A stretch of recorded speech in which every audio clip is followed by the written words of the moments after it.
Hi everyone, thank you for joining me for this special video that's looking at my top 5 favourite albums that are turning 25 this year in 2023. So, looking back to 1998, in my own opinion, it had some great albums by some great bands that came out, but it was also a transitional phase in the UK music scene where Britpop and mainstream indie guitar music was definitely on its last legs. It was on its way out. And the following year was some sadder, more dreary music was coming in from the likes of Travis and Coldplay. So stick around while I count down my top 5 albums turning 25 this year. But before we get into that, if you are new to the channel and you haven't already hit the subscribe button, then please do. Also leave a comment and hit like, and all those things help support my channel and I really appreciate it. So we're going to jump right into this. Here are number 5 is This Is My Truth, Tell Me Yours by the Manic Street Preachers. Now this is their 5th studio album, and for me this carried on the same sound as their previous album.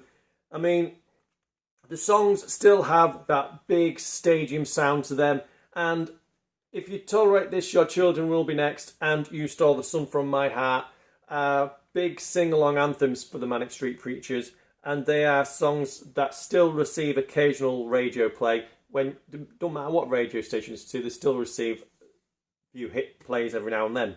And that album was a commercial success for the band. At number 4, we have the Blue Tones with their second album, Return to the Last Chance Saloon. Now, to me, this is a little bit deeper and a little bit of a darker theme than and sound to their debut.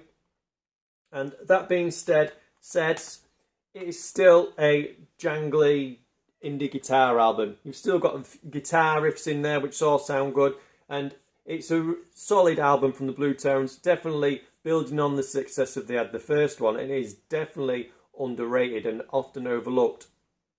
And it has some of their best songs on there.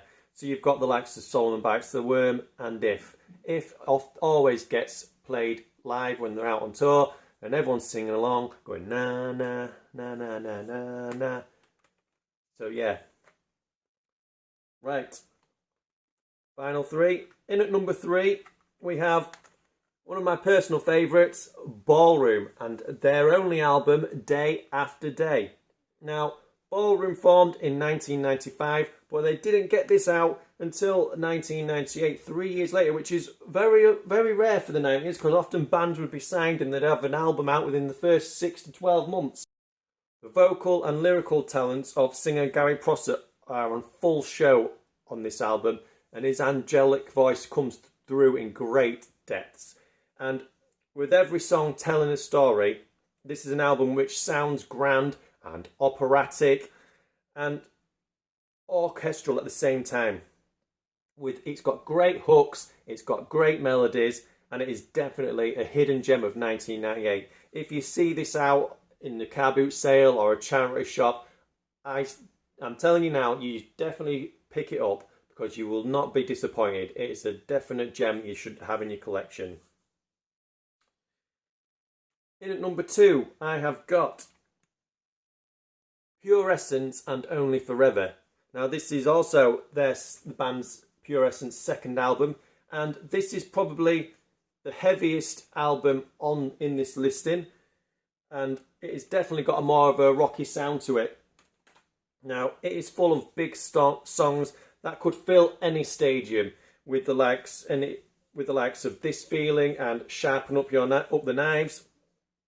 This band, hailing from Manchester, like lots of bands have done in the past, is definitely, like I've already said, heavier and it's definitely darker, but it's a great album and the songs on it are so majestic. You should definitely get it, and you should definitely go online and check out the last song, Gazing Down. It is one of the best album closers of all time. It is Gazing Down is an amazing song. Definitely go and listen to that song and then check out the rest of the album. You will not be disappointed by that. Finally, we're on to number one, and in at number one we have Rialto by Rialto. Now, coming in at the tail end of Britpop, this pop gem is a great album with great vocals by singer-songwriter Louis Elliott, formerly of the band Kinky Machine earlier in the 90s.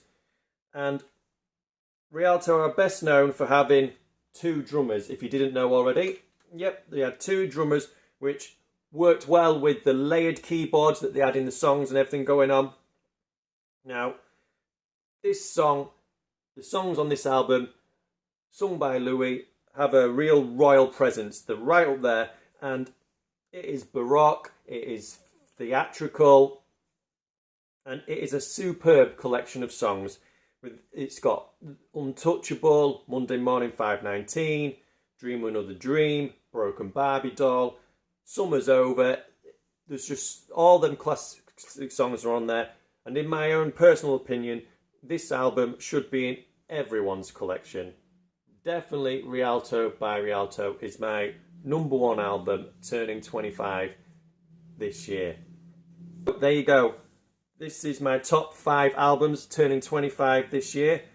Please let me know what your top 5 albums would be. What would be your number one album turning 25 this year from 1998? Please let me know. And if you haven't already, please subscribe to the channel, and I will see you again soon.